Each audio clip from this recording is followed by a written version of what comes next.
अस्सलामुअलैकुम। मेरा नाम है मोहम्मद हाशिम और आप देख रहे हैं MHF बर्ड्स। आज हम दोबारा हकीम साहब की खिदमत में हाज़िर हुए हैं। हकीम साहब, आपके वक्त देने का बहुत बहुत शुक्रिया।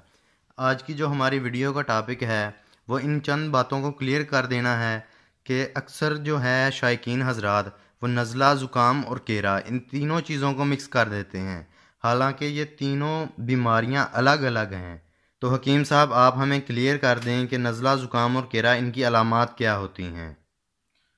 सबसे पहले मैं आप लोगों को अपना तारुफ करवाना चाहता हूँ। मेरा नाम है हकीम मोहम्मद कासिम और मैं आज आपकी गलत फहमियों को दूर करना चाहता हूँ। अक्सर लोग कहते हैं कि जी हमें नज़ला ज़ुकाम है, वो उसमें फ़र्क महसूस नहीं कर सकते। आज हम आपको इनके अंदर जो फ़र्क हैं वो आपको बताना चाहते हैं। सबसे पहले हम आपको बताते हैं नज़ला के बारे में। नज़ले में अक्सर ये होता है कि आपका नाक बंद होता है लेकिन नाक में कोई रतूबत ज़ाहिर नहीं होती। रतूबत होती है लेकिन वो अंदरूनी तौर पर होती है, जो कि कभी भी बाहर नहीं निकलती, वो अंदरूनी रास्ते से निकलती है। इसके अपोजिट है ज़ुकाम।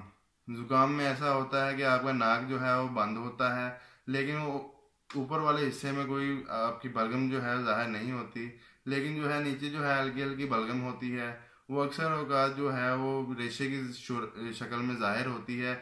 वो नाक से बाहर बहती भी है कई दफ़ा और वो बहुत ज़्यादा गाढ़ी होती है। और इसके बाद है केरा। केरे में कोई बलगम ज़ाहिर नहीं होती लेकिन जो है सर सर्द रहता है। उसमें कोई बुखार की कंडीशन भी नहीं होती, लेकिन जो है हल्का हल्का सा पानी एक दो कतरा जो है वो नाक से बहना शुरू हो जाता है। उसको केरा कहते हैं। अक्सर औकात लोगों में ये गलत फहमियाँ होती हैं। उम्मीद है कि आपकी गलत फहमियाँ दूर हो गई होंगी। इंशाल्लाह आने वाली अगली वीडियोस में हम इनके इलाज के बारे में भी बताएंगे, जिससे आपको मज़ीद फ़ायदा होगा। साथ ही इस वीडियो के साथ हमें इजाज़त दीजिए और जो लोग इस चैनल पर नए हैं वो इसे सब्सक्राइब कर लें और लाइक शेयर ज़रूर करें। इसके साथ ही हमें दुआओं में याद रखिए।